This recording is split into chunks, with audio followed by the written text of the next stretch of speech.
इस कार्यक्रम के प्रायोजक करता है कमला पसंद, अनोखा स्वाद। नमस्कार, आप देख रहे हैं आज का मुद्दा। मैं हूं आपके साथ शैलेंद्र चौहान और आज का मुद्दा में आज बात करेंगे 22 की तैयारी, पूर्वांचल भारी।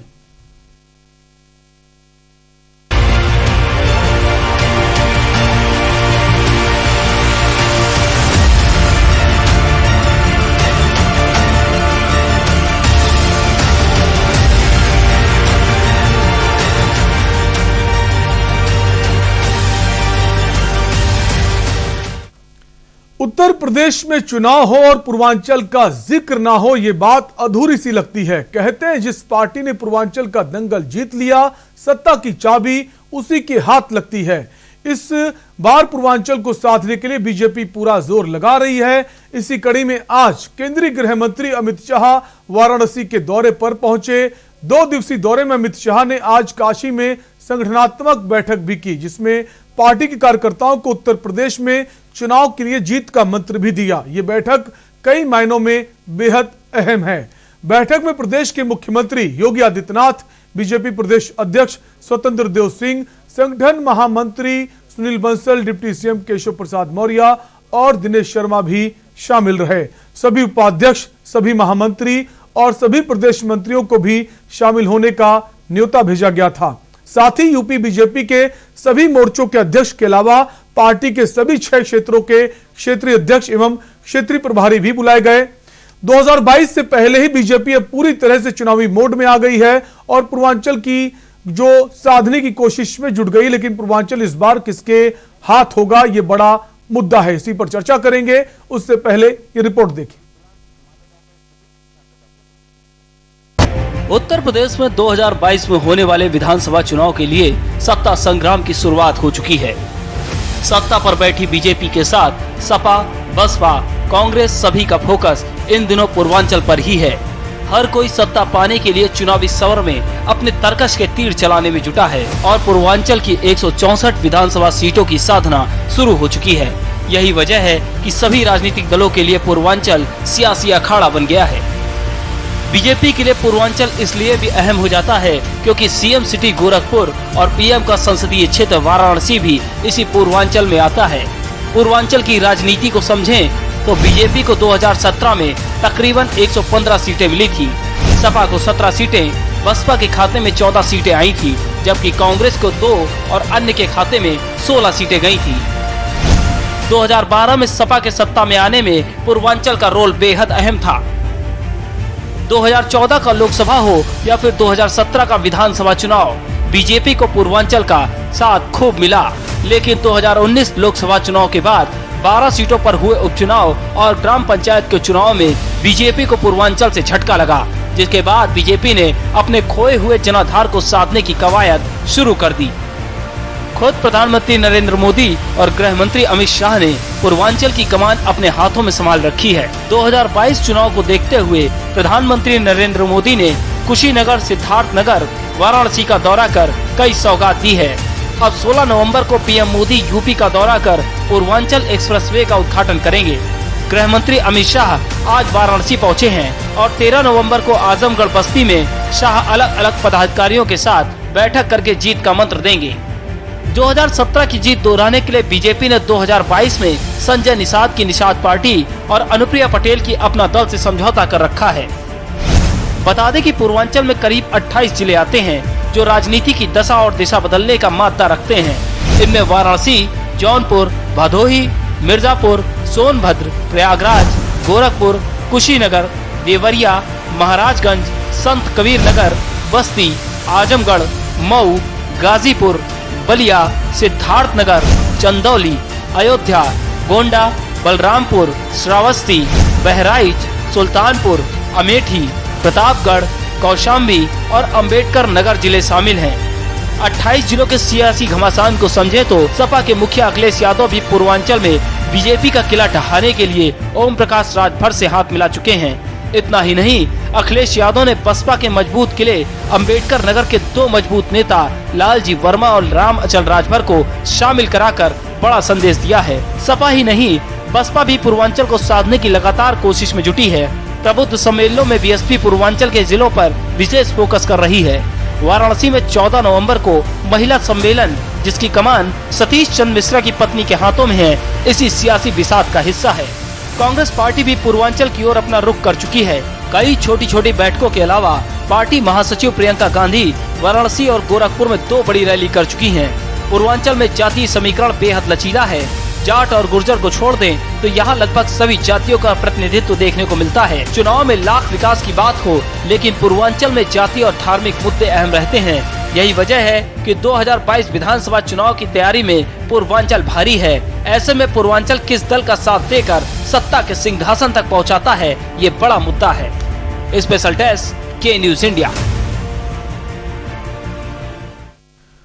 तो 2022 में पूर्वांचल का किला फतेह करने के लिए दोनों ही पार्टियां दम भर रही हैं और किसको कामयाबी हासिल होगी देखने वाली बात होगी। अगर 2017 के चुनाव की बात करें तो 164 सीटें जो विधानसभा की हैं पूर्वांचल में, उसमें 115 बीजेपी जीती थी। क्या वो करिश्मा दोहरा पाएगी? लेकिन एक बात हमें नहीं भूलनी चाहिए, समाजवादी पार्टी की जो 2012 में उसने 102 सीटों पर जीत हासिल की थी और सत्ता भी बनाई थी। इसी पर हम बात करेंगे। हमारे साथ कई खास मेहमान भी जुड़ेंगे। फिलहाल हमारे साथ कपिश श्रीवास्तव समाजवादी पार्टी के प्रवक्ता जुड़ गए हैं।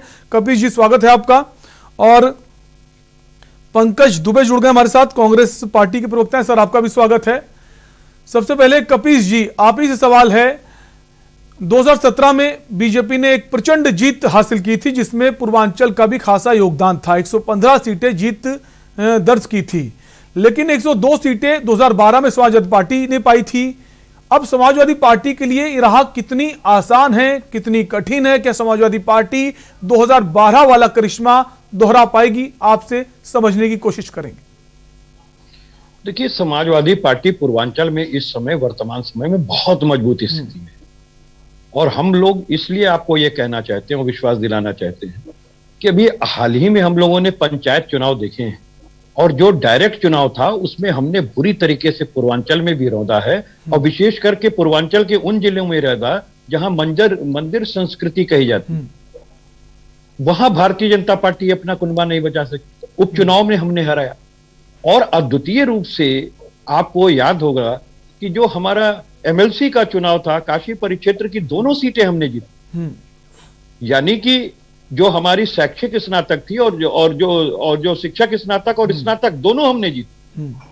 यानी हमारे पार्टी का दबदबा उत्तर प्रदेश में हर वर्ग, हर जाति, हर धर्म के लोगों के बीच में हुआ। मैं इस वजह से कह रहा हूं कि काशी परिक्षेत्र के अंतर्गत जो 12 सीटें आई वो अद्वितीय रूप से सब पूर्वांचल की थी, बलिया से लेकर के सारी। और आप ये देखें कि हमने प्रधानमंत्री की कंस्टिट्यूएंसी को जीता है, जहां लेकिन कपिश जी, वो पुरानी बात थी। लेकिन इस वर्तमान की बात करें, प्रधानमंत्री नरेंद्र मोदी भी खासे सक्रिय हैं और काशी कॉरिडोर बन रहा है और लगातार काशी को खासकर वो योजनाओं की सौगात देते रहते हैं। पिछली बार काशी का क्या रहा, इस बार काशी काफी कुछ बदल चुका है। और वहीं अगर बात करें उत्तर प्रदेश के जो मुख्यमंत्री योगी आदित्यनाथ, उनका जो गढ़ है गोरखपुर, तो गोरखपुर और काशी, क्या लगता है यहां पर इस बार चीजें बदल सकती हैं? देखिए, बहुत सीधी सी बात बता रहे हैं शैलेंद्र जी, गोरखपुर में तो कुछ भी नहीं बदला जी, नथिंग।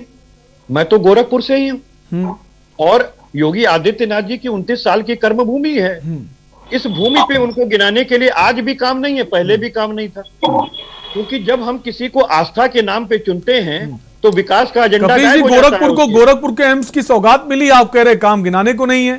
नहीं शैलेंद्र भाई, तमाम सारे बच्चे इंसेफेलाइटिस बीमारी से जूझते थे, सीएम योगी ने ऐसे कदम उठाए जो आज जो दिमागी बुखार जो था प्रचलन में, उस पर लगाम लगी है, तो लोग तो तारीफ कर रहे हैं सीएम की। सुन ले मेरी बात जी, मैं तो आपको स्पष्ट कहता हूं कि खुटहन में 240 हम लोग जमीन दे रहे थे यार, हेक्टेयर जमीन दे रहे थे इनको, लेकिन ये लेने के लिए तैयार नहीं हुए। अंत में इन्होंने जिस बिंदु पर उंगली रखी, समाजवादी पार्टी की सरकार ने वो जमीन दी और 3 घंटे के अंदर उसका जो है ट्रांसफर किया है।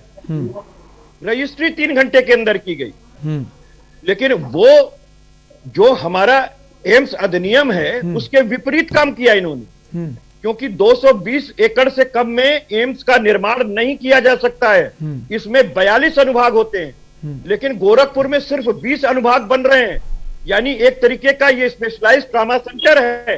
ये एम्स के नाम पर धोखा है उत्तर प्रदेश के साथ। और उसमें भी 800 करोड़ रुपए की जमीन हम लोगों की दी हुई है, जिस पर ये 320। लेकिन कपिल जी, कुल मिलाकर फायदा तो जनता को पहुंचेगा ना। आपने जमीन दी है, किसी ने जमीन दी, फायदा तो जनता को पहुंचेगा ना। तो गोरखपुर के लिए उपलब्धि नहीं है कि वहां एम्स बनने जा रहा है, भले वो संख्या कम हो बेडों की। भाई ये दोषी हैं, क्योंकि 42 अनुभाग के साथ जो है एम्स वर्क करता है। अगर 20 अनुभाग के साथ करेगा तो 22 के लिए आपको दिल्ली का रास्ता लेना पड़ेगा। और दूसरी चीज मैं कह रहा हूं, अभी तक इन्होंने शुरुआत केवल ओपीडी की चंद उसमें की है, अभी भर्ती करने के लिए चीजें नहीं है। ये चुनाव में जा रहे हैं, ये हमारे ऊपर वायदे पूरे कर रहे हैं, हमको करना है पूरा। अभी आयुष्मान ये आयुष विश्वविद्यालय का इन्होंने नींव रखा अभी हाल में 2 महीने पहले, क्या ये बनवा के दे देंगे?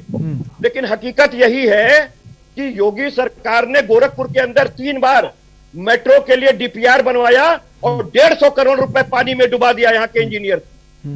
यहाँ के इंजीनियर्स ने इनको बकायदा जो चौड़ीकरण हुआ, नाली का निर्माण हुआ, 35 मोहल्ले गोरखपुर में ऐसे हैं जो जलमग्न हो गए, जो कभी नहीं हुआ करते। तो योगी सरकार की ये देन है जो गोरखपुर पीड़ित है।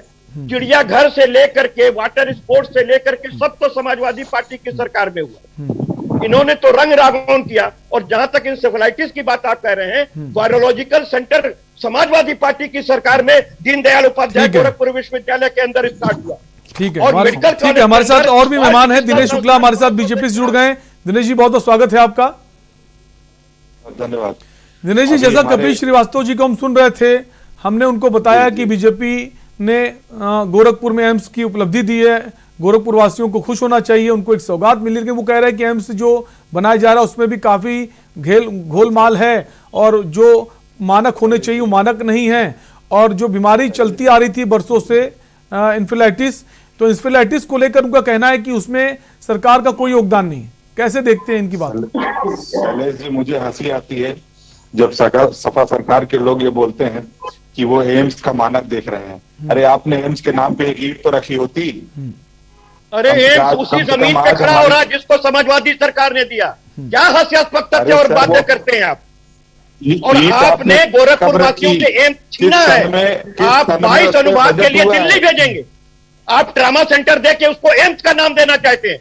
आप धोखा दे रहे हैं। कपिल जी आएंगे, कपिल जी आएंगे आपके पास, आपके पास आएंगे, धोखा दे रहे हैं। आएंगे कपिल जी, 220 एकड़ से ज्यादा सबको मौका दीजिए, सबको मौका दीजिए। आपने आपके बाबा जी अपना कपिल जी, लगाने के चक्कर में जब आप बोल रहे थे तो आपको कोई रोक नहीं रहा था ना, तो उनको अपनी बात पूरी करने दीजिए, उसके बाद अपना जवाब दे दीजिएगा। बातें करेंगे तो मैं तो पूछ रहा हूँ, 42 अनुभाग के साथ होता है। ठीक है, ठीक है, एम्स की सौगात समाजवादी पार्टी ने दी। ठीक है, मान लेते हैं एम्स की सौगात, ठीक है, मान लेते हैं एम्स की सौगात समाजवादी पार्टी ने दी। एम्स का मुद्दा ही हटा देते सर, जनता सब समझ रही, सब देख रही है। दिनेश शुक्ला जी, अपनी बात पूरी कीजिए। जी जी, सरकार जिस तरीके से अभी इन्होंने बताया कि गोरखपुर में बारिश से मोहल्ला डूब गया, ऐसा लगता है इनकी प्रयागराज में मैं पढ़ता था, पूरा डूब गया था इनके दौरान की उपलब्धियां। एक उत्तर प्रदेश इनको पता ही नहीं है कि नाव चल रही थी इस बारिश में प्रयागराज में। योगी जी की सरकार में किसी भी जगह पर कोई भी व्यवस्था सही नहीं है। प्रयागराज में नाव चली है, हमारे कार्यकर्ताओं ने नाव चलाई है। अरे कपिल जी, इसके पहले भी जब बाढ़ आती थी, जब पानी भरता था, जल जमाव होता था, तब भी ऐसी स्थिति थी। ऐसा नहीं है आपके टाइम पे नहीं थी, आपके टाइम पे नहीं थी, ऐसा नहीं है, आपके टाइम पर भी ऐसी स्थिति थी। गोरखपुर में कतई नहीं थी, गोरखपुर में कतई नहीं थी। 2022 में आपकी सरकार नहीं बन रही, आप इतने बेचैन ना हो। अरे आप कितना हो, आपकी सारी बात सुन ली। दिल्ली के छिलका से भाग आपका पिता, देश की जनता और प्रदेश की जनता ने देख लिया कि कैसे लुटेरी सरकार लूट रही है। कपिल जी सबको मौका दीजिए बारी बारी से। कपिल जी सबको मौका दीजिए। दिनेश जी, सवाल यह है कि जिस तरह से 2017 का जो विधानसभा चुनाव था, जो एक्सप्रेसवे अखिलेश यादव ने बनाया था, हालांकि उसका प्रचार वो बहुत अच्छे से नहीं कर पाए। अब क्या उसी को फॉलो कर रही बीजेपी? पूर्वांचल एक्सप्रेसवे बनवाना, अब प्रधानमंत्री नरेंद्र मोदी जो उद्घाटन करने आएंगे, तो अब पूर्वांचल एक्सप्रेसवे को भुनाने की कोशिश में बीजेपी, ऐसा माने?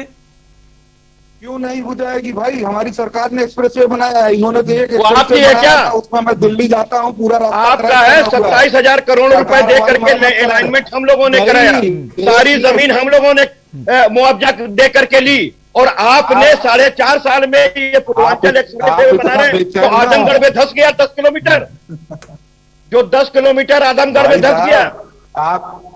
ठीक है, ठीक, कपिल जी मान लेते हैं एक्सप्रेस वे भी समाजवादी पार्टी ने बनवाया है, हम ये माने एक्सप्रेस वे की जो सौगात प्रदेशवासियों को मिल रही है वो भी समाजवादी पार्टी की। ऐसी बेतरती की बात मत कीजिए कपिल जी, जिन बातों का तर्क नहीं है, जो फैक्ट नहीं है, तथ्य नहीं, तो ऐसी बातें मत कीजिए। दिनेश जी अपनी बात पूरी कीजिए। इनको सच्चाई सुनने की भी ताकत नहीं है, इतने बेचैन हो जाते हैं हमारे भाई साहब। आप अपने हमारी टोपी अपने सर करेंगे तो हम करने देंगे क्या आपको? आप बताइए, पूर्वांचल एक्सप्रेसवे का सपना आपका था, कब देखा था? हर सपना देखना, उसको क्रियान्वित करना, दोनों में फर्क है। हमने भी सपना देखा था, बलिया और बनारस की कनेक्टिविटी खत्म। सपना देखना अलग बात है, और जमीन पर वो चीजें लोगों को मिलना, उसका फायदा वो अलग बात है। सपने की बात मत कीजिए। और विशेष करके पूर्वांचल के लोगों के साथ धोखा किया आपने। मुबारक भाई साहब, हमें आपकी टोपी नहीं चाहिए। आपने पूर्वांचल के लोगों के साथ धोखा किया है पूर्वांचल एक्सप्रेसवे के नाम पर। सुनिए, अब मैं भी ऊंची आवाज में आपने 8 लेन को 6 लेन कर दिया, इस बात को स्वीकार कीजिए। आपने मंडी समितियां उस पर समाप्त कर दी, इसको एक्सेप्ट करना सीखिए। कपिल जी इसका फैसला जनता करेगी। कपिल जी इसका फैसला जनता करेगी, करना सीखिए। इसका फैसला जनता करेगी। आप सबका विकास की बात करते दिनेश जी को अपनी बात पूरी करने दीजिए, उसके बाद आपके पास आएंगे। दिनेश जी अपनी बात पूरी कीजिए। भाई साहब, पिछले 30 वर्ष में जब हिंदुस्तान आगे बढ़ रहा था तो हमारी सपा और बसपा की देन है जो आज उत्तर प्रदेश इतना पिछड़ा हुआ है। बेरोजगारी के जो चरम पे हैं हमारे। चलिए, आप मान रहे हैं कि देश आगे बढ़ रहा था और आपने इसको पीछे ठेल दिया अपनी सरकारों से। कपिल जी ऐसे नहीं चलेगा, कपिल जी ऐसे नहीं चलेगा। अगर आप बोल रहे थे तो वो नहीं बोल रहे थे, अगर वो अपनी बात कह रहे हैं तो उनकी बात सुनिए ठीक से, दर्शक भी समझ पाए किस चीज पे डिबेट हो रही, किस पर बात हो रही है। तो बोलने नहीं दे रहे आपको, बातें रख रहे हैं, बोलने दीजिए ना, फिर आप बता दिए, आप उसको ठीक कर दीजिए, सुधार कर दीजिएगा। अभी फिलहाल उनको मौका दीजिए। दिनेश जी, पिछले 30 वर्षों में भाई साहब, 30 वर्ष पहले हमारे उत्तर प्रदेश के औद्योगिक शहर टॉप 30 में 20 शहर हमारे उत्तर प्रदेश के थे। ये सपा और बसपा की सरकार की देन है कि आज हमारे उत्तर प्रदेश के एक भी औद्योगिक शहर जो है टॉप 30 में नहीं आ रहे हैं। क्या बात 2014 से हमारा युवा है, आपने कितने उद्योग लगवाए, कितने लगे हैं भाई साहब, लगे हैं। आप जाइए ना गोरखपुर, सुन तो लेने दीजिए, कितनी सच्चाई है। अगर सच्चाई नहीं तो उसके लिए मैं बैठा हूं, अगर वो गलत बोलेंगे तो उसको मैं इंटरप्ट करूंगा। कपिल जी निश्चिंत रहिए, निष्पक्ष डिबेट हो रही है, मैं किसी पार्टी के फेवर करने नहीं बैठा हूं। अगर गलत बोलेंगे तो मैं बैठा हूं बोलने के लिए, बात तो पूरी करने दीजिए सर। सच्चाई को एक्सेप्ट करिए। सच्चाई यही है कि 12 साल श्री राम मंदिर की बात कर रहे थे, श्री राम मंदिर की बात कर रहे थे भाई साहब। श्री राम भगवान तंबू में थे, ये आपकी देन थी। सुनने की क्षमता आपने गिराया था, आपने गिराया था ढांचा, कार सेवकों पे गोली किसने चलाई थी? 29 साल सत्ता की मलाई चाटी है उसी के नाम पर। कहा कि 29 साल आपने सत्ता की मलाई चाटी है। दिनेश जी जिस चीज पे डिबेट है उस पर बात कीजिए, राम मंदिर पे मत जाइए। ठीक है, हमारे साथ पंकज दुबे जी बने हुए हैं। पंकज जी हमारे साथ बने हुए कांग्रेस पार्टी के प्रवक्ता हैं। पंकज जी, अब लोगों को ये लगने लगा है, उत्तर प्रदेश की जनता को खासकर, कि जो लड़ाई होने वाली विधानसभा चुनाव में समाजवादी पार्टी बनाम बीजेपी, कांग्रेस कहां स्टैंड करती है, कांग्रेस का क्या नजरिया है? पहले तो आपको आभार व्यक्त करता हूं और मेरे साथ जो राजनीतिक दल के लोग हैं इनका अभिवादन करता हूं और उम्मीद करता हूं कि इस स्वस्थ बहस में मुद्दों की बात होगी। बिल्कुल। आपने पूछा कि कांग्रेस इस लड़ाई में कहां खड़ी नजर आती है। इसका जवाब देने से पहले अभी भारतीय जनता पार्टी के मेरे साथी बोल रहे थे कि पिछले 30 वर्षों से यह देश और यह प्रदेश पिछड़ रहा है। कम से कम धन्यवाद देता हूं कि इस बात को आपने स्वीकार किया। समाजवादी पार्टी के भी मेरे दोस्त यहां बैठे हुए हैं। हम बात की शुरुआत भाई साहब वहां से क्यों नहीं करते हैं कि हमारी सरकार जब यहां से गई, अब लगभग प्रदेश में तो 30 साल से हम नहीं हैं, और अगर ये बहुजन समाज पार्टी और समाजवादी पार्टी की सरकारों को 4 बार अवसर मिला, इन्होंने इस प्रदेश के लिए अगर बहुत कुछ किया तो 2017 में जो हुआ वो क्यों हुआ? आखिर जनता इतनी बेवफा नहीं हो सकती। कुछ कमियां रही तभी हुआ। लेकिन भारतीय जनता पार्टी के अपने साथी और दोस्त से ये पूछना चाहता हूं कि 2017 में उत्तर प्रदेश में आप आ गए और सब आपने कर दिया, बसपा ने कुछ नहीं किया, सपा ने कुछ नहीं किया। इस बात को क्यों ना हम लोग अपने अलावा इस बहस में आम जनमानस की राय को भी अपने मन मस्तिष्क में रखें। देखिए, नौकरियों का बहुत बुरा हाल हुआ, उद्योग धंधे चौपट हुए, माफिया राज बढ़ा, मां बहनों के साथ बलात्कार बढ़ा और विकास का रथ जैसे चलना चाहिए था उस सड़क से नहीं चला। इन 30 वर्षों में विकास का रथ कभी धर्म की सड़क पर होके चला और कभी जातिवाद की सड़क पर होके चला। आज आप देखिए ना महाराज, विकास, जिस विकास की बात हम करते हैं वो विकास इस प्रदेश की जनता के लिए। पंकज जी, विंध्याचल कॉरिडोर बना है, विंध्याचल कॉरिडोर बना है, काशी कॉरिडोर शुरुआत होने वाली है, एम्स बन रहे हैं, लगातार विकास हो रहा है, पूर्वांचल एक्सप्रेसवे बनना है, आप कह रहे विकास नहीं हो रहा है। तो विकास अगर हो रहा है उसको स्वीकार करना भी सीखे विपक्ष। एक ब्रेक का वक्त है, जल्द लौटेंगे।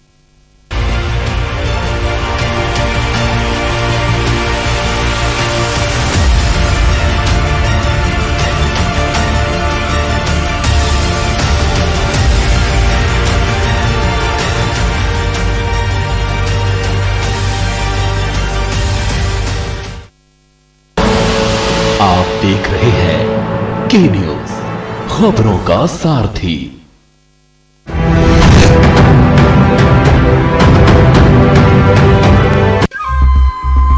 सुपुत्र मेडिटेशन गुरु बेहद नेक और पिताश्री थोड़े रंगीले, थोड़े दिल फेंक। दोनों के अलग हैं रंग, पर दोनों का एक अनोखा स्वाद। कमला पसंद, अनोखा स्वाद। सदियों से सुनते आए हैं, बेटे बड़े होके अच्छी सी नौकरी करना, अच्छी सी नौकरी करना।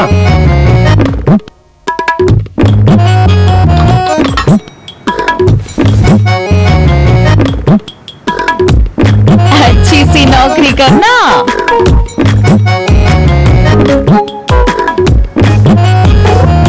अच्छी सी नौकरी करना।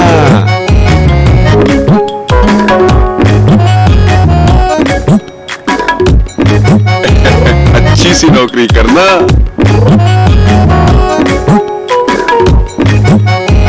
अच्छी सी नौकरी करना।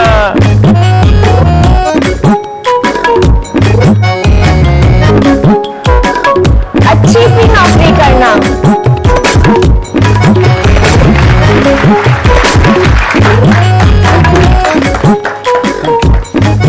अच्छी सी नौकरी करना।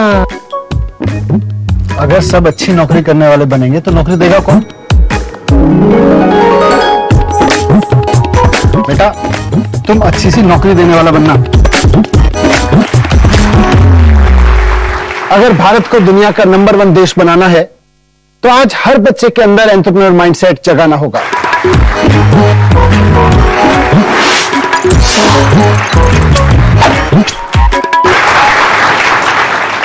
बिजनेस ब्लास्टर्स हमारी एक पहल है जो बच्चों को सिखा रही है कि उन्हें नौकरी ढूंढने वाला नहीं, नौकरी देने वाला बनना है।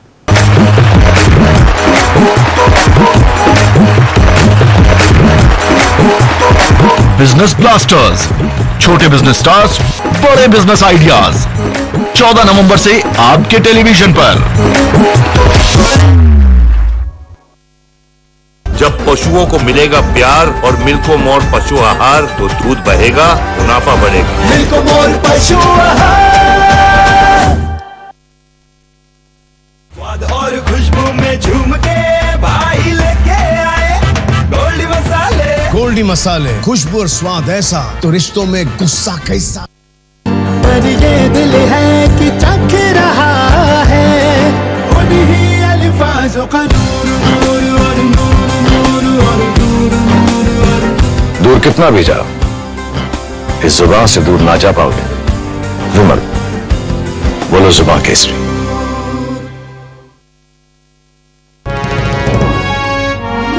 चमकी विकास में अग्रसर सरकार, जनगण मन के हुए सपने अब साकार। उत्तराखंड में लगभग 22 से 24 हजार रिक्त पद और बैकलॉग के साथ समस्त खाली पद सब पर भर्ती प्रक्रिया शुरू हो चुकी है। अब मिलेगा हमें रोजगार का अधिकार। अब आईएएस, पीसीएस, एनडीए और सीडीएस जैसी परीक्षाओं के लिए हम जैसे जरूरतमंद युवाओं को सरकार द्वारा 50,000 रुपए की एकमुश्त वित्तीय सहायता दी जाएगी। समूह का और खा के पदों के लिए आयु सीमा में 1 वर्ष की छूट दी है। और यही नहीं, मार्च 2022 तक भर्ती परीक्षाओं के लिए लिया जाने वाला शुल्क भी धामी जी ने माफ कर दिया है। राज्य के मेडिकल कॉलेजों में इंटर्न डॉक्टर का स्टाइपेंड 7,500 से बढ़ाकर 17,000 करने के बाद हम उत्तराखंड राज्य सरकार का अभिनंदन करते हैं। युवाओं के संग है हम, उत्तराखंड है हम।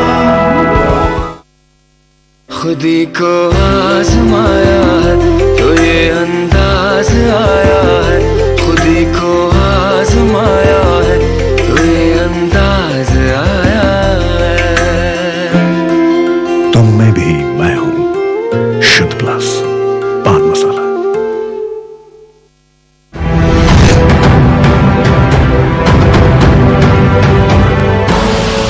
आप देख रहे हैं के न्यूज, खबरों का सारथी।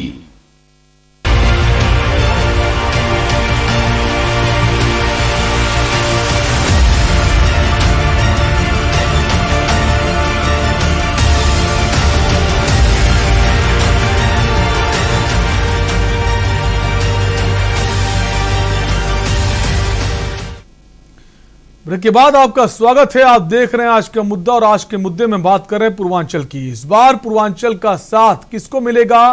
तो क्या समाजवादी पार्टी वहां किला जो है वो भेद पाएगी बीजेपी का, बीजेपी फिर से वही करिश्मा दोहरा पाएगी जो 2017 में दोहराया था? क्योंकि बात यह है कि अमित शाह जो है कहते हैं जब वो बिगुल फूंकते हैं तभी संगठन सक्रिय होता है।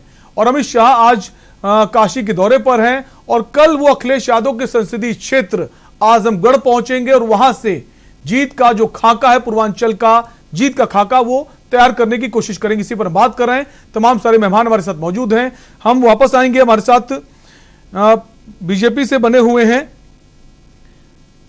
दिनेश शुक्ला जी। दिनेश शुक्ला जी, सवाल यही है कि अमित शाह की एंट्री हो गई है और दिनेश शुक्ला जी हमारे साथ आएंगे, जुड़ेंगे। हमारे साथ पंकज दुबे जी बने हुए हैं कांग्रेस पार्टी से। पंकज जी, ये कहा जाता है कि अमित शाह जो हैं जब ये बुगुल फूंकते हैं तभी शंखनाद होता है, संगठन सक्रिय होता है और इन्हें चाणक्य कहा जाता है बीजेपी का। चाहे 2014 की बात हो, 2017 की बात हो, 2019 की बात हो, जब जब चुनाव हुए हैं, चाहे वो लोकसभा के हों, विधानसभा के हों, जो संगठन है वो अमित शाह के इशारे पर ही काम करता है और उसका फायदा भी अभी तक पहुंचा है। जनता बदलाव के लिए व्यग्र थी और बदलाव हुआ, सार्थक परिणाम उसके नहीं हुए। मेरा उत्तर, अमित शाह जी ने आज जिस तरीके से काशी में बिगुल फूंका है जी, शायद दिनेश जी हमारे साथ जुड़ गए हैं। दिनेश जी, आपको हमारी आवाज आ रही है?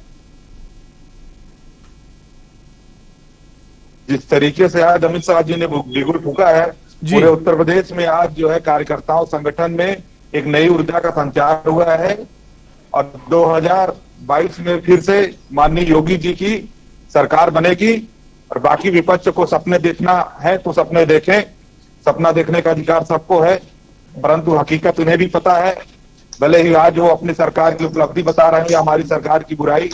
आज हमारी सरकार है जिसने 36,000 करोड़ का ऋण 86 लाख किसानों का माफ किया है।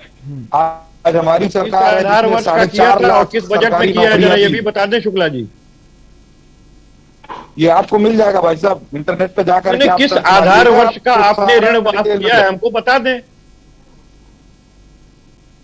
और किस बजट से किया था, ठीक है, ये भी बता दें। कपिल जी पूछेंगे। दिनेश जी, सवाल यह है कि कल अमित शाह जो हैं आजमगढ़ के दौरे पर हैं, अखिलेश यादव का संसदीय क्षेत्र है, वहां जाने का मतलब, क्योंकि 2017 में जब प्रचंड बहुमत से आपकी सरकार बनी थी, 300 सीटें आपने पाई थी, उसके बावजूद अगर आजमगढ़ की बात करें तो आजमगढ़ की जो 10 विधानसभा सीटें हैं वहां सिर्फ एक ही सीट बीजेपी जीत पाई थी। और उस वक्त जबकि पूरी लहर थी, मोदी लहर थी और बीजेपी की लहर थी, उसके बावजूद क्या लगता है इस बार वहां सफलता पा सकती है बीजेपी? बिल्कुल बिल्कुल सफलता मिलेगी। अब जनता ने विकास का रस चख लिया है, उनको 18 घंटे बिजली मिल रही है। जनता को आज चाहे लॉ एंड ऑर्डर की बात हमारे भाई साहब हंस रहे हैं, वो दिन याद होना चाहिए जब सपा के गुंडे खुलेआम घूमते थे। हमारी बहनें भाई अब तो मंत्री ही गुंडे हो गए हैं। दिनेश शुक्ला जी, अगर बात करें जो पिछले चुनाव हुए, अभी जो उपचुनाव हुए हैं, जिला पंचायत के चुनाव हुए हैं, उसको देखते हुए आपको लगता नहीं इस बार चुनौती बड़ी है? और जो 2017 में कामयाबी हासिल की थी तो इस बार वो कामयाबी शायद हासिल ना हो पाए। आपको लगता नहीं जो मुकाबला है बराबरी का है, या फिर आपको लगता है वही नतीजे आएंगे जो 2017 में आए थे? क्षेत्र पंचायत चुनाव में सबसे ज्यादा ब्लॉक प्रमुख हमारी पार्टी के बने हैं, सबसे ज्यादा जिला पंचायत अध्यक्ष हमारी पार्टी जिला पंचायत अध्यक्ष और ब्लॉक प्रमुख की बात पर नहीं जाएंगे। जिला पंचायत अध्यक्ष ब्लॉक प्रमुख की बात पर नहीं जाएंगे सर, क्योंकि जिला पंचायत अध्यक्ष के चुनाव में क्या हुआ उस सब ने देखा।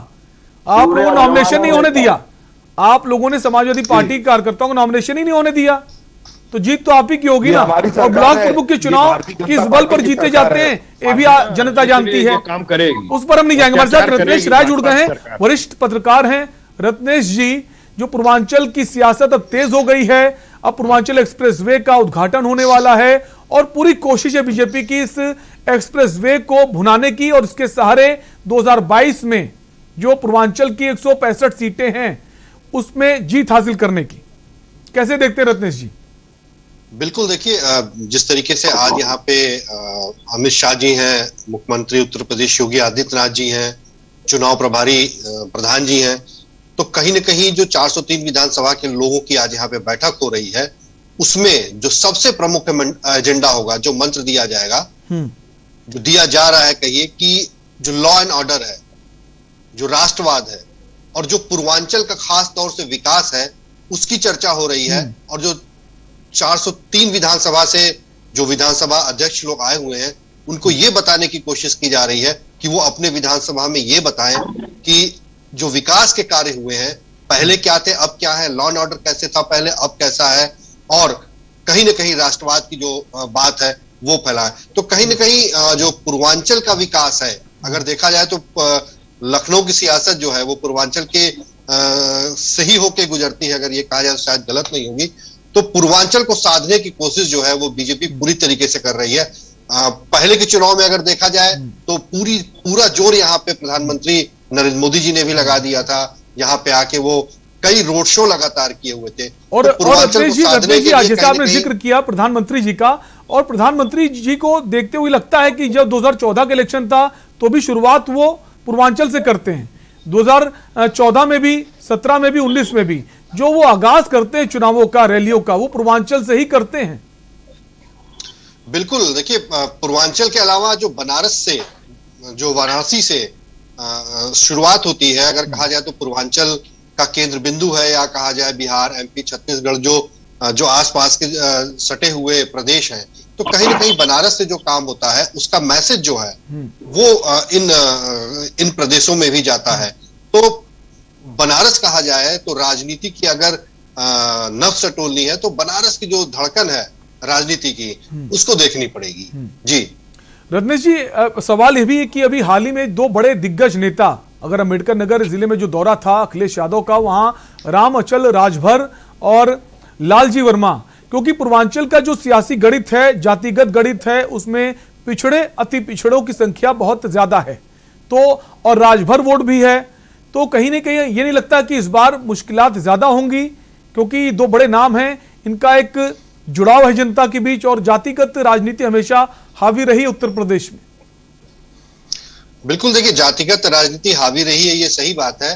तो कहीं ना कहीं बीजेपी जो है वो राजनीति की, जो जातिगत राजनीति है, उसके ऊपर अपना जो विकास का एजेंडा है, जो पूर्वांचल बहुत सालों से पिछड़ा रहा है, तो कहीं ना कहीं वो विकास का एजेंडा लाने की कोशिश कर रही है। वो दिखाना चाह रही है जनता को कि हमने कितना डेवलपमेंट जो है वो पूर्वांचल के क्षेत्र में किया हुआ है। जो 16 तारीख को पूर्वांचल एक्सप्रेस में उद्घाटित होना है, जो उसका उद्घाटन होना है, वो भी एक बहुत बड़ा उदाहरण पूर्वांचल के लिए, लोगों के लिए होगा। जी बिल्कुल होगा। और कपीश जी हमारे साथ बने हुए समाजवादी पार्टी से। कपीश जी, कबीर जी आपके पास आएंगे। पंकज जी कुछ कहना चाहते हैं। जी पंकज जी। जी, हम कहना चाहते हैं, हमारा प्रतिरोध है, अभी जो लॉ एंड ऑर्डर की बात हो रही है उसको कहां से शुरू किया जाए? कुंभा से शुरू किया जाए, अभी हाल में गोरखपुर हुआ वहां से शुरू किया जाए,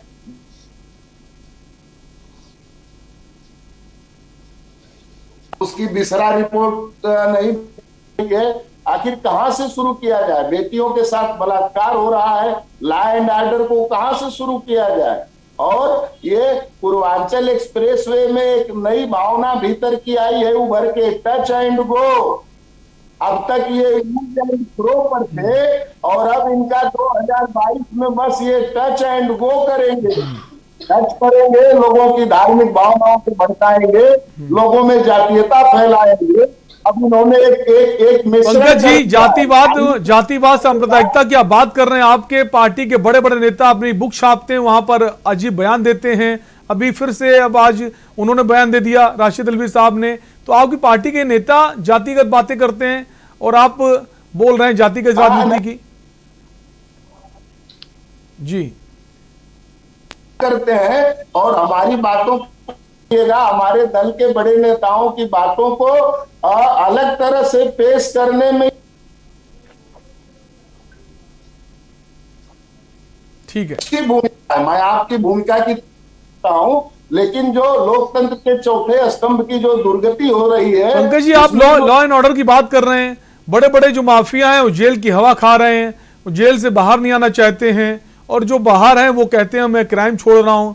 हालांकि घटनाएं होती रहती हैं, पिछली सरकारों में भी हुई हैं, और सरकार के लिए चुनौती रहता है, और हर बार ये मुद्दा उठता है।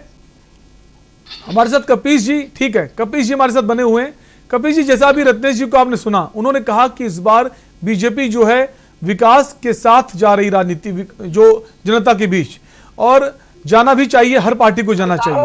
और आप कह रहे हैं कपीश जी विकास, पंकज जी आएंगे आपके पास। कपीश जी आप कह रहे हैं विकास नहीं किया, काशी कॉरिडोर का उद्घाटन होने वाला है, अभी विंध्याचल कॉरिडोर का जो उसमें प्रोग्राम हुआ था, अभी कुशीनगर गए थे प्रधानमंत्री, इंटरनेशनल एयरपोर्ट का उद्घाटन हो गया। तो पूर्वांचल में तो विकास की बयार है, गोरखपुर में एम्स खुलने जा रहा है, और आप कह रहे विकास नहीं है। शैलेंद्र भाई, हम हर चीज तो बता रहे हैं आपको। आप मुझे बता दीजिए, यहाँ बैठे हैं भाजपा के प्रवक्ता, कुशीनगर एयरपोर्ट जो बन रहा है वो कब से बन रहा है, और उसमें जो हमारी सरकार थी उसने बजट दिया और जापान की सरकार ने बजट दिया। मोदी सरकार ने अगर कोई बजट दिया हो और योगी सरकार ने, तो ये बता दे किस प्रावधान में दिया। और मैं तीसरी चीज कहता हूं, अरे कपीश जी, आप तो कह रहे पूर्वांचल एक्सप्रेसवे का बजट भी आपकी सरकार ने दिया। अरे भाई सुन तो लें जी, अभी तो आपने पब्लिक के पैसे से बनाया, उसके बाद अडानी को दे दिया, कपीश श्रीवास्तव तो पूर्वांचल एक्सप्रेसवे भी पब्लिक के पैसे से बना था सर। 14 पैसा तो पब्लिक ही लगता है, कोई पैसा अखिलेश यादव घर से थोड़े ना लगाते हैं। किसको आप बना करके दे रहे हैं एयरपोर्ट? आप अदानी के लिए एयरपोर्ट बना रहे हैं और बताते हैं जनता के लिए कि देश के जो फ्लाइट से सफर करेगा वो फ्लाइट से कौन सफर करेगा? आम जनता सफर करेगी ना। दूसरी चीज बताइए, नहीं मुझे आप भाजपा प्रवक्ता से आंसर दिलवाइए, आप ना दीजिए। ठीक है, मैं तो पूछ रहा हूँ कि किस बजट से इन्होंने कुशीनगर में बजट दिया था। ठीक है, और ये बताइए ये 14 एयरपोर्ट दे दिए कि नहीं अदानी को? कुशीनगर को बनते ही उसके तीसरे दिन दे दिया उन्होंने। और मैं पूछता हूँ, मैं दूसरी चीज पूछ रहा हूँ, मुझे आप बता दीजिए कि मैं बार बार कह रहा हूं, एम्स नाम रख देने से एम्स नहीं बनता है, वो 42 अनुभाग के साथ बनता है, अलग अलग विभाग होते हैं, और उन अनुभागों में अगर 20 ही ये खोलेंगे और 22 जो है वो खुलेगा जाकर के दिल्ली में हमको जाना पड़ेगा, तो किस बात का एम्स है? और जब हम खोटान में दे रहे हैं, इतना विस्तृत आपको जानकारी दे रहे, फिर भी आपको जानकारी नहीं चाहिए। ठीक है, दिनेश जी से जवाब ले लेते। दिनेश जी में जब हम 240 एकड़ जमीन दे रहे थे तो क्यों नहीं लिए ये? क्योंकि बालापार में गोरक्षनाथ बाबा अपना जो है वो खुद का पीजीआई बनवा रहे थे प्राइवेट, इसलिए वहां पर उसको लफड़े में फंसा दिया, और बाद में सुप्रीम कोर्ट से जीतने के बाद भी उसको नहीं लिया। तो आप सोचिए कि ये किस तरीके की बातें करते हैं, इनका कोई वास्ता विकास से नहीं। और मैं दूसरी चीज कह रहा हूं, मुझे इंटरप्ट मत कीजिए, मैं दूसरी चीज पूछ रहा हूं, जब इनके शासन काल में अपराधी ही शासन चला रहे होंगे तो आप माफिया किसको बताएंगे? योगी आदित्यनाथ जी पे 302, 307 का केस है, डिप्टी मुख्यमंत्री पे 302, 307 का केस रहा है, मोहम्मद गौस के अपहरण का मामला रहा है, पशु तस्करी का मामला रहा है, 419, 20, 67, 68 का मामला है, विचारण में चल रहा है। और इनके 117 कभी जी ऐसे समाजवादी पार्टी में भी दर्जनों नाम है, दर्जनों नाम है जिनके ऊपर बड़े बड़े आपराधिक मुकदमे रहे हैं। मंत्री हत्यारा है, वो हत्या करवा रहा है और इनकी पुलिस क्या कर रही है? व्यापारियों से 6 लाख रुपया रैंसम ले रही है और उनको गोली मरवा रही है। गोरखपुर के अंदर जो है व्यापारी को मार दिया जा रहा है, थानाध्यक्ष से ये मरवा रहे हैं और सब फरार हो जा रहे हैं। आज तक चूड़ी पहनी हुई पुलिस इनकी खोज नहीं पा रही है। सारा आप जेल में शूट आउट देखा आपने, एक मंत्री को बचाने के लिए 3 जेल में शूट आउट हुए हैं, 24 कैमरे अचानक बंद हो गए। कौन से लाइन ऑर्डर है? और सेंगर का ट्रायल तक नहीं करा। ठीक है, जवाब ले लेते हैं। दिनेश जी जवाब दीजिए। दिल्ली में ट्रायल हुआ। दिनेश जी तमाम आरोप लगा दिए उन्होंने, कम शब्द थोड़ी देर में उन्होंने तमाम सारे आरोप लगा दिए। कुशीनगर से शुरू होकर अपराधियों तक पहुंच गए। उनका कहना अपराधियों को बोलबाला है, तमाम सारे मुकदमे दर्ज हैं कई मंत्रियों पर। समाजवादी पार्टी पूरी पाक साफ है, समाजवादी पार्टी पूरी पाक साफ है। दिनेश जी जवाब दीजिए। समाजवादी पार्टी ये बताए कि उनके कार्यकाल में कितने एयरपोर्ट बने। पहला तो यही है, कुशीनगर हमारे ही उसमें का बना हुआ है। आप कुशीनगर हमारा ही है, आपका नहीं है। आप एक बजट में 1 रुपया दिखाइए, कुशीनगर के लिए 1 रुपया आप दिखाइए। बनाने के साथ जो बेचे गए हैं कुछ बोलने से काम नहीं चलता है। पब्लिक सेक्टर आप बेचते जा रहे हैं और आप जो है सारे हवाई अड्डे उठा करके अपने मित्र अडानी को दे रहे हैं। शर्म आनी चाहिए आपको। प्रश्न का अब कपिल जी सुन भी तो लीजिए। अगर आपने इतनी सारी बातें, इतने इल्जाम, इतने आरोप लगाए हैं, इतने इल्जाम, इतने आरोप लगाए, सुनने की भी तो सुनने का जज्बा दिखाइए। आप सुनेंगे नहीं, इल्जाम लगाएंगे, सुनने तो लीजिए। एक करके सुनिए। तो सही लहजे में दे रहा हूँ, सच्चाई की जानकारी पूछ रहा हूँ कि कुशीनगर को किस बजट से 1 रुपया दिया। दिनेश जी जवाब दीजिए। कुशीनगर एयरपोर्ट का जवाब मांग रहे हैं। कौन सा बजट था? वो अखिलेश यादव ने बजट दिया था। संपत्ति हमारी सरकार आपके बनाए हुए अपराधियों की तोड़ती है। अरे वो आपके अपराधी है। कहां से अपराधी हमेशा भारतीय जनता पार्टी में रहते हैं, क्योंकि मुख्यमंत्री से खुद ही 302, 307 के मूल्य में डिप्टी मुख्यमंत्री में 302, 307 का केस है। अपराध का मामला है, पशु तस्करी का मारा है, 419 सारे इल्जाम लगाएंगे तो डिबेट खत्म हो जाएगी, वो जवाब नहीं दे पाएंगे। गृह मंत्री जो है वो हत्या करा रहे हैं। इल्जाम इतने आरोप लगाएंगे तो डिबेट का वक्त खत्म हो जाएगा, वो जवाब नहीं दे पाएंगे। बना हुआ है, कोई तड़ीपार। कृपया शांत हो जाइए कपिल जी, इस तरह से नहीं चलेगा। अगर आप आरोप लगा रहे हैं उनको मौका तो दीजिए अपनी बात, अपनी सफाई देने का। ऐसे कैसे जवाब देगा कोई? हत्या नहीं करवाई क्या? ये बताइए। उनका पुत्र हत्या किया और नहीं, ये एक मिनट ये 25 सितंबर को इन्होंने उठाया था कि नहीं उठाया था? अपराध जब तक ये बताइए गृह मंत्री पे। अरे कपिल जी बताइए आदमी को मंत्री बनाना क्या जरूरत थी? कपिल जी अरे बताइए। अरे जवाब तो देने दीजिए। आप ही बोलते रहेंगे क्या? आप ही बोलते रहेंगे? विषय रखें। आप जवाब मांगते रहेंगे, जवाब सुनिए तो। अगर कोई जवाब दे रहा है, दिनेश जी जवाब दीजिए। तमाम आरोप, तमाम इल्जाम आपकी पार्टी पर लगाए, आपकी पार्टी के नेताओं पर लगाए। कुशीनगर एयरपोर्ट को लेकर कह दिया कि वो जो पैसा था अखिलेश यादव ने पास किया था। पूर्वांचल एक्सप्रेसवे को लेकर कह दिया वो भी अखिलेश यादव ने पैसा पास किया था। अब आप तथ्यों के साथ यहां पेश कीजिए सारी बातें, क्योंकि दर्शक देख रहे हैं। नहीं दर्शक समझेंगे सब कुछ अखिलेश यादव करके गए। 2017 की आंधी में आप उड़े क्यों? यदि आपकी बात सत्य होती तो आप लोगों ने लूट मचाया, लूट। अरे 15 साल तक इस देश की राजनीति से दूर रहे, एक दिल्ली के भाग्य से छींका फूट गया तो उड़ा रहे हैं मौज। बताइए 212 में चाहेंगे अपने सहयोगी से कहना चाहेंगे इनकी आवाज को बंद किया जाए, कपिल जी की आवाज को बंद किया जाए, वरना ये डिबेट हो नहीं पाएगी। दिनेश जी अपनी बात कहिए। दिनेश जी अपनी बात कहिए। उत्तर प्रदेश आज विकास की गति में आगे बढ़ रहा है। अपनी तेजी से आप देख रहे हैं, एम्स की झड़ी लग गई है, एयरपोर्ट की झड़ी लग गई है, एक्सप्रेसवे की झड़ी लग गई है। ये एक एक्सप्रेसवे के दम पे पूरा चुनाव लड़ रहे थे। आज तो हमारे कितने एक्सप्रेसवे बन रहे हैं, कितने बन के रेडी हो गए हैं। अरे हमारी सरकार ने बनाए हैं तो उसका लाभ हमारी सरकार ही लेगी। हमारी सरकार ही बताएगी कि हमने पूर्वांचल एक्सप्रेसवे बनाया है। अब ये बोलेंगे कि हम पूर्वांचल एक्सप्रेसवे का भी हमने पैसा लगाया है, हमने जमीन दिलाई है। ऐसे थोड़ी होता है कि आप कुछ भी बोलेंगे। आज 4.5 साल हो गए हैं हमारी सरकार को। आज आप प्राइमरी विद्यालय में जाकर देखें, आज प्राइमरी विद्यालय जिस तरीके से चमक रहे हैं, आपको दिखेगा कि गांव में किस तरीके से विकास हो रहा है। मैं गांव में रहता हूं, मैं यहाँ पे युवाओं के रोजगार के लिए लड़ रहा हूं। मेरे युवा साथियों को मैं काउंसलिंग करके उनके लिए रोजगार उपलब्ध करा रहा हूं। हमारी सरकार युवाओं के साथ कंधा से कंधा मिलाकर लड़ रही है। चाहे स्किल डेवलपमेंट की बात हो, हर जगह हमारी सरकार खड़ी है। अब गोवंश की बात करते हैं, हमारे जो है सरकार ने कितने गौशालाएं बनवाई हैं, इन्होंने कभी ध्यान दिया? हमारी भारतीय संस्कृति को तक ये लोग अयोध्या का जब कार सेवकों पे गोली चलवाई थी तो इनके माननीय जी जो आज मुलायम सिंह जी हैं, जैन था, जवाब देंगे किस बात पे आप ये बहस करना चाहते हैं?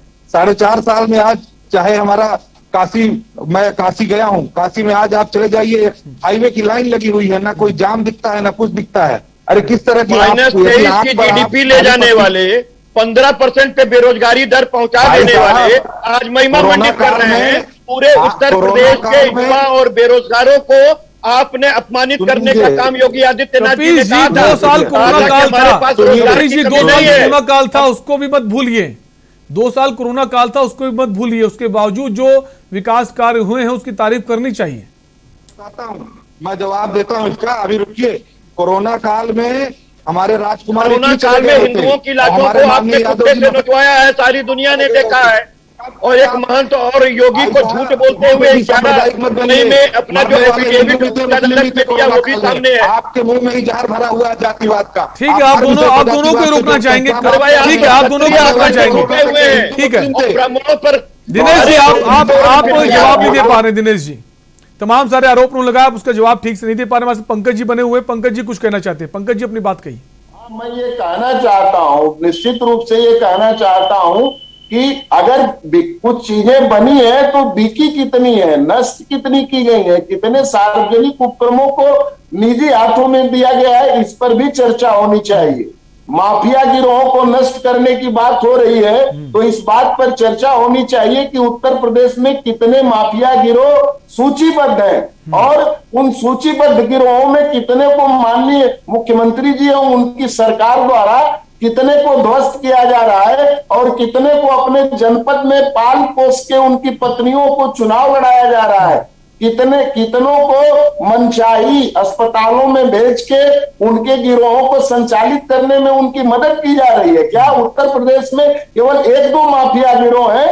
अगर नहीं है तो उस पर भी चर्चा होनी चाहिए कि कुछ एक विशेष किस्म के माफिया गिरोहों को छोड़ करके बाकी जो पुष्पित पल्लवित हो रहे हैं उनका क्या, वो किसके रिश्तेदार हैं, इस पर भी चर्चा होनी चाहिए। बनारस आता हूं मैं, जहां मोदी जी को मां गंगा ने बुलाया। आप लोग मैं भाई साहब की बात शुरू करने से पहले ये कहना चाहता हूं कि कुछ विकास में ये चर्चा क्यों नहीं हो रही है कि कैंट के नीचे अनगिनत लाशें दबी और उन लाशों को रातों रात हटा के गंगा में विसर्जित करा दिया गया।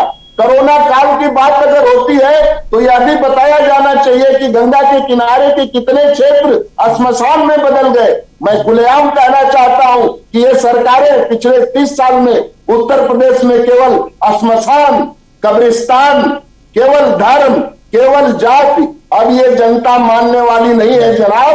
और आपको दिख रहा है, आतंकित है जिन बातों खत्म होने की कगार पे है। हमारी नेता प्रियंका गांधी जी आज ठीक है पंकज जी, लेकिन पंकज जी ठीक है, तमाम सारी बातें आपने कही। कोरोना काल था, तमाम अव्यवस्थाएं देखने को मिली, लेकिन उससे अब हम उबर कर आगे बढ़ रहे हैं, उसकी तारीफ की जानी चाहिए, सरकार किसी की भी हो। लेकिन पंकज जी, अगर आपकी पार्टी की बात करें तो प्रियंका गांधी वाड्रा क्या सिर्फ महिलाओं पर ही फोकस करेंगी? क्योंकि अभी उन्होंने महिलाओं को आरक्षण की बात करी थी, अभी उन्होंने फिर से आंगनबाड़ी कार्यकर्तियों से मिल रही हैं और आशा वर्कर से मिल रही हैं। तो कांग्रेस पार्टी ने यही सोच लिया है कि फोकस जो है सिर्फ महिलाएं हैं, महिलाएं उन्हें सीट जिता सकती हैं। नहीं, लेडीज फर्स्ट। अरे महाराज, हमने तो इस देश को आयरन लेडी दिया प्रधानमंत्री के रूप में, और हम पुरुषों का वोट कांग्रेस पार्टी को नहीं चाहिए। तो सर, पुरुषों का वोट कांग्रेस पार्टी को नहीं चाहिए। लेडीज फर्स्ट मत बोलिए, आपकी संस्कृति के साथ बुरी विचारधारा है। ठीक है, ठीक है, हमारे साथ रत्नेश जी बने हुए वरिष्ठ पत्रकार हैं। रत्नेश जी, अब जो बीजेपी की जैसी कोशिश है, जैसा हम देख पा रहे हैं इस बार, वो विकास के द्वारा जनता के बीच पहुंच रही, विकास के काम को लेकर, और लगातार संगठनों की बैठक की जा रही, तमाम नेता उनको मंत्र भी दे रहे हैं चुनावी कि आप घर घर तक जाइए, जो जो विकास कार्य कराए हैं बीजेपी ने उसको बताइए। और कहीं ना कहीं जो समाजवादी पार्टी सरकार थी, कई सारी योजनाएं उसकी बहुत अच्छी थी और तमाम विकास कार्य उसने भी कराए, एक प्रचार वो नहीं कर पाए, और बीजेपी प्रचार करना अच्छा जानती है। क्या इसका फायदा बीजेपी को मिलेगा सर? देखिए अगर 2014 के पहले गरीब को 1 किलो नमक तक नहीं मिलता था। आज हमारी सरकार ने गरीब को आवास दिया, गरीब को गैस चूल्हा कनेक्शन दिया। ठीक है दिनेश जी हमारा सवाल, दिनेश जी रत्नेश जी से हम आए पूछने। रत्नेश जी सवाल हमारा है, ठीक है रत्नेश जी को अपनी बात कहने दीजिए, वक्त का अभाव है सर, वक्त की कमी है। लगा कर लिए गए हिंदुस्तान में आपका क्या तथ्य है माननीय, बताएं। रत्नेश जी मैं तो पूछ रहा हूँ, रत्नेश जी अपनी बात नगर का बजट किसने दिया और कितना दिया मुझे कपिल जी शांत हो जाइए, मुझे बताइए। आपके नेता प्रचार नहीं कर पाए, आप नेता प्रचार नहीं कर पाए अपने कामों का, जिसका नतीजा हुआ 2017 हार गए, 2022 में अब घर घर जा रहे हैं। अब 2022 में आप घर घर जा रहे हैं, आपने पैसा दिया, आप अपनी यात्रा निकाल रहे हैं, विजय यात्रा नाम दिया हुआ है। 2017 का जो काम 2012-17 के बीच में जो काम किया अब उसको बताने पहुंच रहे हैं। यही काम अगर पहले अखिलेश यादव ने किया होता तो आज उनकी सरकार होती, लेकिन बीजेपी अपने काम को जनता के बीच बताना जानती है। ठीक है शैलेंद्र भाई शांत हो जाइए, कपिल जी शांत हो जाइए। साल तक ये उत्तर प्रदेश की सरकार के दूर थे और इन्होंने हमारे उत्तर प्रदेश के नागरिकों को कितना बेचने का काम किया था। अब इनकी पोल खुल चुकी है, क्योंकि इनके डीजल पेट्रोल पर भी चर्चा होनी चाहिए, डीजल और बिल्कुल होनी चाहिए। ठीक है समय का अभाव है, हम चाहेंगे हमारे सहयोगी जो बाकी सभी की आवाज को जो है म्यूट कर दे ताकि हम समय का अभाव है रत्नेश जी के से उनकी राय ले सके। रत्नेश जी आपने सबकी बातें सुनी, अब जिस तरह से बीजेपी आगे बढ़ रही है अपने विकास कार्यों को लेकर जनता के बीच पहुंच रही है, क्या माना जाए बीजेपी फिर से ये जीत दोहराएगी? देखिए जीत दोहराएगी या नहीं दोहराएगी ये तो चुनाव का परिणाम बताएगा, लेकिन अगर विकास की बात करें तो ऐसा समाजवादी पार्टी हो, बीएसपी हो, कांग्रेस हो, सभी ने कोशिश किया है। अगर हम पिछली सरकार की बात करें, समाजवादी पार्टी की सरकार की बात करें, तो उन्होंने कोशिश की लेकिन वो पूरा काम कर नहीं पाए। बीजेपी में एक चीज देखने को मिलती है, वो जिस चीज की शुरुआत करते हैं उसका अंत भी करते हैं, यानी कि अगर वो शिलान्यास करते हैं तो लोकार्पण करने को भी दिख जाता है। और चाहे वो कपिल जी हो चाहे पंकज जी हो, जो बिजली की स्थिति सुधरी है आपके घरों में भी आती होगी, हर जाति हर धर्म के घर में आती होगी। इसके अलावा जो रिंग रोड, जो एनएच, जो 6 लेन, जो पूर्वांचल एक्सप्रेसवे बन रहा है उस पे भी तो सारे ही लोग चलेंगे। तो यहां जाति और धर्म की बात कहां से आती है? जहां तक पंकज जी बात कर रहे थे कि पुल गिरा और रातों रात लाश गायब कर दी गई, पंकज जी ऐसा नहीं है। हम लोग वहां पे थे, रिपोर्टिंग कर रहे थे, और आज के समय में जब सोशल मीडिया का वक्त है तो आप ऐसा कुछ कर ही नहीं सकते हैं। हर व्यक्ति के हाथ में साहब एक मिनट राय साहब मुझे एक बात बता दें, एक यूनिट अगर उत्तर प्रदेश में बिजली बनाने का कारखाना भारतीय जनता पार्टी ने लगाया तो आप महिमा मंडित खूब कर लीजिए, क्योंकि आपको प्रचार है, आप करें, हम आपको नहीं टोकेंगे। अरे कपिल जी जितनी बिजली भारतीय जनता पार्टी ने गांवों तक पहुंचा दी है उतना काम आज तक नहीं हुआ है। आप कहां कैसी बातें कर रहे हैं? आज बिजली के खंभे वहां पहुंचे जहां तक कभी किसी ने सपना नहीं देखा था, कल्पना नहीं की थी। ऐसी बेकार की बातें मत कीजिए। ठीक है, आप सभी का बहुत बहुत शुक्रिया इस चर्चा में जुड़ने के लिए। समय का अभाव है, हम आपसे इजाजत लेंगे। आज के मुद्दा में बात कर रहे थे पूर्वांचल का जो गढ़ है वहां पर अमित शाह ने बिगुल फूंक दिया है, वाराणसी पहुंच चुके हैं, कल उनका आजमगढ़ का दौरा है। क्या ये दौरा और ये जो चाणक्य कहा जाता है इसका कितना फायदा बीजेपी को मिलेगा, देखने वाली बात होगी। फिलहाल के लिए आपसे लेंगे इजाजत, रुकेंगे ब्रेक के लिए। ब्रेक के उस पार देखिए हमारा खास कार्यक्रम मंथन हमारे प्रधान संपादक दुर्गेंद्र चौहान जी के साथ।